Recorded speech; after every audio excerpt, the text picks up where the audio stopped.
JNU में कोई भी बैठक हो वो ऐसे नहीं हो पाती कि अगर नॉर्मल तरीके से की जाए। उसमें झड़प होती है, उसमें विवाद होता है। और एक बार फिर से जीबीएम की बैठक को लेकर ईसी की बैठक थी जिसमें विवाद हुआ है और एबीवीपी के जो छात्र हैं, एनएसयूआई के जो छात्र हैं, दोनों में झड़प हुई है और दोनों ही तरफ से लोग घायल हुए हैं, ऐसा दोनों पार्टीज़ का कहना है और एफआईआर भी दर्ज कर ली गई है। लेकिन जो स्टूडेंट यहाँ पर मौजूद थी उनसे बात करेंगे और जानेंगे कि आखिर पूरा मामला क्या था। कल एक बार फिर से जेएनयू में झड़प हुई, वजह क्या थी और शुरुआत कहाँ से हुई? तो जब जीबीएम थी तो 10 बजे स्टार्ट होने वाली थी जीबीएम, लेकिन वो शाम को 6 बजे स्टार्ट हुई। तो ये आपको शायद गलत इन्फॉर्मेशन होगी कि ये एबीवीपी और एनएसयूआई के बीच की लड़ाई थी, लेकिन ये लेफ़्ट जो चेयर कर रहा था जीबीएम को उनकी और कॉमन स्टूडेंट की लड़ाई थी, जो फ्रस्ट्रेटेड हो गए थे क्योंकि ये 10 बजे मीटिंग स्टार्ट हो रही है और 6 बजे मीटिंग स्टार्ट हो रही है, 10 बजे होना था।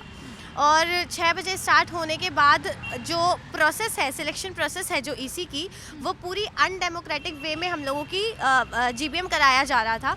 जो चेयर कर रहे थे आयशी घोष और दानिश, ये लोग पिछले 5 साल से जेएनयू से गायब हैं, स्टूडेंट्स के लिए कुछ काम किया नहीं है। तो जब जीबीएम होना होता है तो उससे पहले कन्वेनर रिपोर्ट शो की जाती है जिसमें आपने पिछले सालों में क्या किया है। अगर आप काउंसलर थे तो आपने क्या किया है, स्टूडेंट्स के लिए क्या किया है, जेएनयू के लिए क्या किया है। तो वो रिपोर्ट ये लोगों ने पहले पेश नहीं की। तो कुछ भी जो भी कल पूरा जीबीएम जो था वो पूरा फ्रॉड था। द कन्वीनर रिपोर्ट दी गई, जो रूल्स रेगुलेशंस जिस तरह से चलते हैं जीबीएम होती है वो चीज़ नहीं हो पाई। तो इसीलिए कॉमन स्टूडेंट फ्रस्ट्रेट होकर जो आयशी को जो चेयर कर रही थी वहाँ पे स्टूडेंट को, वो अगर स्टूडेंट कोई सवाल पूछ रहे हैं तो वो चाटा मार दे रही है, धक्का दे रही है वहाँ पे।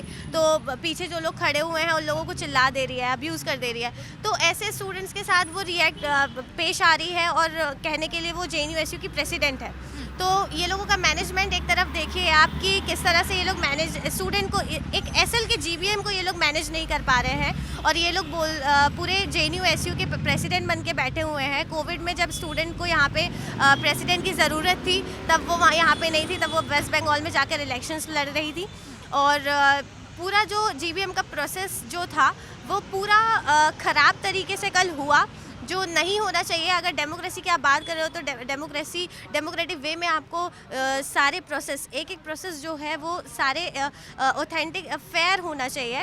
और कल का जो जीबीएम था वो पूरा अनफेयर था, कॉमन स्टूडेंट्स के साथ पूरा अनफेयर था। क्योंकि स्टूडेंट्स अगर वहाँ पे ऐसे बहुत सारे एग्जांपल्स हैं जो न्यूट्रल स्टूडेंट्स जिनको ईसी के लिए इलेक्ट होना था, वो लोग उनके पास जाते हैं तो लेफ़्ट के आयशी घोष, दानिश, ये लोग बोलते हैं कि उन्हें कंसिडर ही नहीं किया गया कि वो लोग ईसी के लिए सिलेक्ट हो सकते हैं, क्योंकि लोगों का प्लानिंग ऑलरेडी था कि ये पहले से ही अपने ईसी ये लोगों ने सिलेक्ट करके रखे हुए थे और उन लोगों का ही नाम लेके ये लोग वोटिंग करवा दे रहे थे।